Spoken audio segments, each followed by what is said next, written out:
జూబ్లీహిల్స్ ఎన్నికల్లో కాంగ్రెస్ పార్టీ అభ్యర్థి గెలుపుకు సంబంధించి గౌరవ ముఖ్యమంత్రి గారికి, ప్రదేశ్ కాంగ్రెస్ అధ్యక్షులకి, ఉప ముఖ్యమంత్రి గారికి, మంత్రులందరి పక్షాన, అదేవిధంగా ఈ డివిజన్ వారిగా పనిచేసినటువంటి శాసనసభ్యులు, కార్పొరేషన్ చైర్మన్లు, కార్యకర్తలందరి పక్షాన వారి అందరికీ అభినందనలు తెలియజేస్తూ, అభ్యర్థి నవీన్ యాదవ్ గారు కూడా శుభాకాంక్షలు తెలియజేస్తూ, మరి గౌరవ పిసిసి అధ్యక్షులు 2 నిమిషాలు మాట్లాడాల్సిందిగా కోరుతాం. తర్వాత అందరికీ నమస్కారం. జూబ్లీస్ ఉప ఎన్నికల్లో కాంగ్రెస్ అభ్యర్థి నవీన్ యాదవ్ గారు అత్యధిక మెజార్టీతో గెలిపినందుకు వారికి అభినందనలు. ముఖ్యమంత్రి గారికి ప్రత్యేక ధన్యవాదములు. ముఖ్యమంత్రి గారు సరైన దిక్సూచితో ఒక మార్గాన్ని ఇచ్చి ఈ ఎన్నికల్లో కాంగ్రెస్ పార్టీ ఇస్తున్నటువంటి అభివృద్ధి, సంక్షేమం ప్రజలకు తీరుతున్నటువంటి తీరుతెన్నుల్ని వివరించడంలో అక్కడ ఇన్ఛార్జ్ ఉన్నటువంటి మంత్రులందరూ, ఎమ్మెల్యేలు, ఎమ్మెల్సీలు, ఎంపీలంతా కూడా ఇంటింటికి వెళ్ళి మా సంక్షేమాన్ని చెప్పుకోగలిగినారు. డిప్యూటీ ముఖ్యమంత్రి బట్టి విక్రమార్క గారు, నేను ఎప్పటికప్పుడు ముఖ్యమంత్రి గారి సలహా సూచనలతో కార్యక్రమాన్ని, సంక్షేమాన్ని ప్రజలకు తీరుతున్నట్టు తీరును వివరించడం జరిగింది.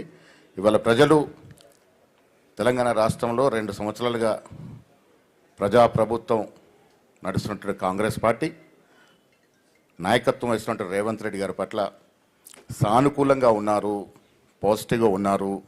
మేమంతా కూడా మీరు ఇస్తున్నటువంటి అభివృద్ధి, సంక్షేమం పట్ల సంతృప్తిగా ఉన్నామన్నటువంటి సందేశాన్ని ఇవాళ జూబ్లీస్ జరిగినటువంటి ఎన్నికల ద్వారా తెలియజేయడం జరిగింది. మీ ద్వారా తెలంగాణ ప్రజలకి, ముఖ్యంగా జూబ్లీస్ ప్రజలకు ధన్యవాదాలు తెలియజేస్తూ, ఈ పాజిటివ్ వేవ్ భవిష్యత్తులో ఉంటుంది. మళ్ళీ 3 ఏళ్ల తర్వాత జరిగే ఎన్నికల్లో కూడా కాంగ్రెస్ పార్టీ 100కు పైగా సీట్లు గెలుచుకొని రేవంత్ రెడ్డి గారి నాయకత్వంలో మళ్ళీ కాంగ్రెస్ ప్రభుత్వం ఏర్పాటు చేస్తుంది. ఈ పాజిటివ్ పవనాలు రేపు వచ్చే జిహెచ్ఎంసీ మరియు లోకల్ బాడీ ఎన్నికల్లో కూడా కాంగ్రెస్ పార్టీ ప్రజలు ఆదరిస్తారని ఆశాభావం వ్యక్తం చేస్తా ఉన్నాను. ధన్యవాదములు.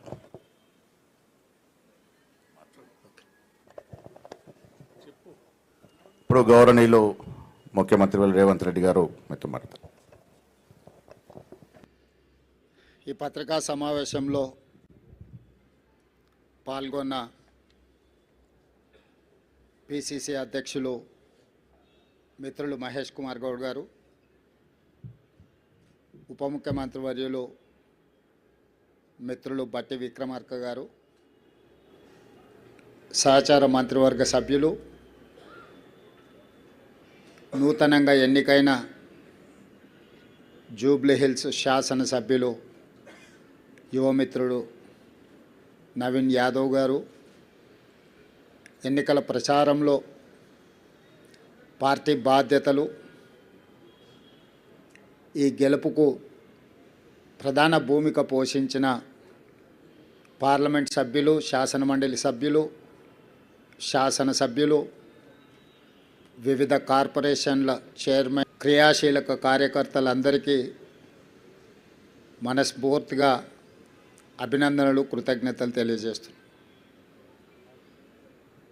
ఈ పత్రికా సమావేశం ద్వారా తెలంగాణ సమాజానికి, కాంగ్రెస్ పార్టీ కార్యకర్తలకు ఈ గెలుపులో మాకు అండగా నిలబడ్డందుకు మనస్ఫూర్తిగా వారికి ధన్యవాదాలు తెలియజేస్తూ, ఈ గెలుపు మా బాధ్యతను మరింతగా పెంచింది.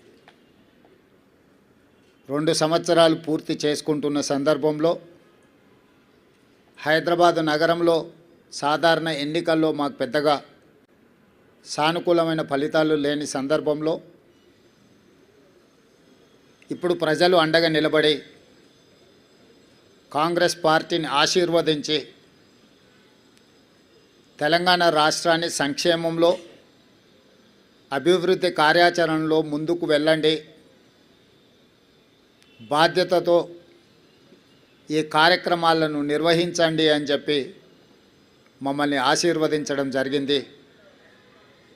దీన్ని ప్రజల యొక్క ఆశీర్వాదంగా, దీన్ని ఒక బాధ్యతగా కాంగ్రెస్ పార్టీ నాడు స్వీకరించడం జరిగింది. ఎన్నికల్లో నెగ్గితే ఉప్పొంగిపోవడం, ఓడిపోతే కుంగిపోవడం అనేది కాంగ్రెస్ పార్టీకి తెలీదు. కాంగ్రెస్ పార్టీకి తెలిసిందల్లా ప్రతిపక్షంలో ఉంటే ప్రజా సమస్యల మీద పోరాటం చేయడం, ప్రభుత్వంలో ఉంటే ప్రజా సమస్యల్ని పరిష్కరించడానికి నిరంతరం ప్రయత్నం చేయడమే కాంగ్రెస్ పార్టీకి తెలుసు. అందుకే శతాబ్దం పైగా ప్రజల ఆశీర్వాదంతో మనుగడ సాధిస్తుంది కాంగ్రెస్ పార్టీ. అంటే ఈ సూత్రాన్ని తూచా తప్పకుండా పాటించడం వల్లనే ఎన్ని ఒడిదుడుకులు వచ్చినా, ఎన్ని గెలుపు ఓటములు వచ్చినా కాంగ్రెస్ పార్టీ ఇంకా ప్రజల మధ్యన మనుగడ సాధిస్తున్నది. అందుకే ఈనాడు జరిగిన జూబ్లీహిల్స్ ఉప ఎన్నికల సరళిని మీరందరూ గమనించారు. ఇందులో ప్రజలు విలక్షణమైన తీర్పునివ్వడమే కాకుండా పోలైన ఓట్లలో 51% కాంగ్రెస్ పార్టీకి ఓటు వేయడం ద్వారా ఎప్పుడూ లేనంత బలం, ప్రజాబలం ఈనాడు కాంగ్రెస్ పార్టీకి వచ్చింది, కాంగ్రెస్ పార్టీకి చెందింది. ఈ ఎన్నికల్లో దాదాపుగా 51% ఓట్లు కాంగ్రెస్ పార్టీకి, 38% ప్రధాన ప్రతిపక్షమైన బీఆర్ఎస్ పార్టీకి, 8% భారతీయ జనతా పార్టీకి ప్రజలు ఓట్లు వేయడం జరిగింది. దీని ద్వారా ఎవరి పాత్ర ఏంది, గత 2 సంవత్సరాల నుంచి ప్రజలు నిశితంగా గమనించి ఒక నిర్ణయానికి వచ్చి ఈనాడు ప్రజలు ఈ విధమైన తీర్పును ఇవ్వడం జరిగింది. అందుకే ఈనాడు ఈ బాధ్యతను తీసుకొని ముఖ్యంగా తెలంగాణ రాష్ట్ర బడ్జెట్లో 60 నుంచి 65% ఆదాయము ఈ జంట నగరాల నుంచి, ఈ ప్రాంతం నుంచే మన ప్రభుత్వానికి వస్తున్నది. ఇక్కడ వస్తున్న ఆదాయాన్ని రాష్ట్రం నలుమూలల సంక్షేమం కోసం, అభివృద్ధి కోసం ఖర్చు పెడుతున్నాం.